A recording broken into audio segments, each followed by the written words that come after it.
Shalom teman-teman, melanjutkan edisi sebelumnya tentang Allah yang berinisiatif dan Kristus sebagai wujud inisiatif Tuhan. Di edisi Serafim Media ketiga ini kita akan membahas sebuah topik tentang kunci harta karun. Yes, ibarat kunci harta karun, di dunia ini ada begitu banyak kunci, tapi hanya ada satu kunci harta karun. Satu-satunya kunci yang benar untuk membuka pintu surga, yakni iman yang menyelamatkan. Tapi sebelum kita bahas kunci harta karun, yaitu iman yang menyelamatkan, sesungguhnya ada banyak iman yang tidak menyelamatkan loh, alias kunci-kunci lain yang ditawarkan di dunia ini. Di antaranya yang pertama, iman yang melompat dalam gelap, percaya tanpa tahu apa dan siapa yang ia percaya, hanya ikut-ikutan saja, misalnya ikut beribadah, ikut berdoa, ikut berperilaku saleh tanpa mengerti maksudnya.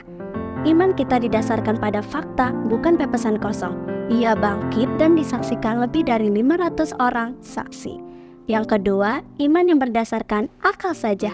Tahu tentang Yesus dan setuju pada fakta sejarah tentang Yesus, Mesias dalam akalnya, tapi secara rohani ia tidak mengandalkan Yesus untuk memperoleh hidup yang kekal.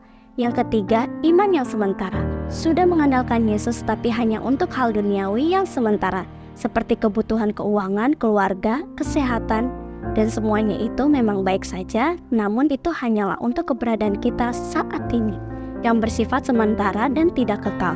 Namun ironisnya untuk kebutuhan hidup kekal tidak mengandalkan Yesus, tetapi masih berlandaskan usaha diri sendiri, amal dan ibadah. Semua iman yang demikian adalah iman yang tidak menyelamatkan. Semua ini kunci palsu loh.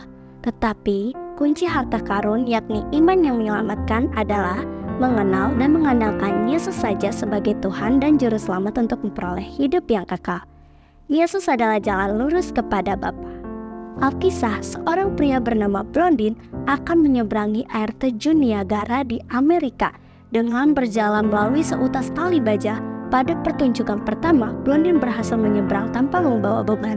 Selanjutnya, ia juga berhasil menyeberang air terjun sambil mendorong sebuah gerobak bermuatan pasir. Manajer Blondin berseru menantang penonton. Apakah saudara percaya Blondin dapat melintasi tali baja ini sambil mendorong Anda di dalam gerobak? Penonton sontak menjawab, "Ya, kami percaya." "Baiklah," kata sang manajer, "siapa yang mau naik ke dalam gerobak itu?" Tak ada seorang pun dari penonton yang bersedia. Akhirnya, ada seorang anak kecil yang bersedia naik gerobak itu dan membiarkan dirinya didorong oleh Blondin menyeberang air terjun dengan selamat. Saudara, semua penonton percaya Blondin sanggup menyeberangkan seseorang di dalam gerobak dengan selamat. Tetapi hanya ada satu anak kecil yang mempercayakan diri sepenuhnya padanya. Ternyata anak kecil itu adalah anak Blondin. Jadi, iman yang menyelamatkan dari seseorang bukan hanya sekedar mempercayai Yesus di mulutnya atau menyetujuinya secara akal, tetapi menyerahkan diri sepenuhnya pada sosok Yesus sebagai Tuhan dan Juru Selamat untuk menuju surga selamanya. Untuk selamat, kita harus melepaskan apa yang kita andalkan selama ini dan hanya berpegang pada Tuhan Yesus saja untuk keselamatan jiwa kita. Apakah semua ini dapat kamu pahami? Apakah kamu mengerti sekarang sepenuhnya bagaimana seseorang bisa masuk surga dan menerima hidup yang kekal dari Allah? Ya, jadilah percaya dengan iman yang menyelamatkan.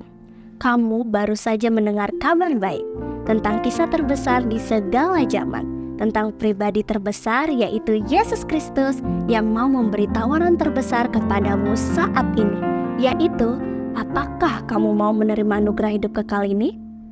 Jika jawabmu ya, itu berarti kamu mau menerima Yesus Kristus, pemberi anugerah hidup kekal, mau beralih dari berlandaskan usaha sendiri dan kesalehan untuk masuk surga, jadi mengandalkan Yesus sebagai Juru Selamat, mau menjadikan Yesus sebagai Tuhan dalam hati secara pribadi, berkuasa dan mengontrol hidupmu, mau bertobat, meninggalkan cara hidup lama, dan ikut Yesus saja. Nah, jika ini yang kamu kehendaki, mari, saya mau ajak kamu berdoa sekarang. Perkatakan doa ini dengan suara terdengar secara pribadi kepada Tuhan. Kita tundukkan hati kita berdoa. Tuhan Yesus, saya mengaku bahwa saya orang berdosa dan tidak layak terima hidup kekal. Tapi hari ini saya mau menerima Yesus yang memberi hidup kekal. dan hanya mengandalkan Engkau sebagai juru selamat selama-lamanya. Tuhan Yesus, masuklah ke dalam hati saya, menjadi Tuhan yang berkuasa atas hidup saya. Ampuni dosa saya mau bertobat meninggalkan hidup saya yang lama dan hanya mengikut Engkau saja. Sesuai janji-Mu, barang siapa percaya ia memperoleh hidup yang kekal, saya percaya hari ini sudah menerima hidup kekal. Terima kasih Tuhan, dalam nama Yesus saya berdoa. Amin. Selamat ya teman, selamat datang di dalam keluarga kerajaan Allah. Dan inilah janji Tuhan Yesus kepada kita yang percaya bahwa Ia tidak pernah ingkar dan gagal. Hidup kekal adalah sekali untuk selamanya. Jaminan keselamatan kita bukanlah mengandalkan kesetiaan atau kekuatan manusia yang rapuh dan dapat lemah serta sering terlepas untuk dapat terus berpegangan pada tangan Allah. Tapi jaminannya adalah tangan Allah sendiri yang teguh, tak pernah lelah, yang setia memegang tangan kita. Sekarang kamu adalah anak Allah selama-lamanya. Status kita sekarang adalah anak Allah. Itu artinya kita adalah ahli waris kerajaan surga yang dari Bapa kita. Sekarang kamu tahu, kapanpun meninggal pasti masuk surga karena percaya kepada Yesus dengan iman yang menyelamatkan, bukan karena perbuatan baik yang dilakukan. Sekarang, bagaimana kamu menghidupi karunia keselamatan dari Allah? Pantau terus channel ini dengan cara subscribe, like, dan aktifkan tombol notifikasi untuk tahu video kami selanjutnya. Sampai jumpa dan Tuhan Yesus memberkatimu. Horas!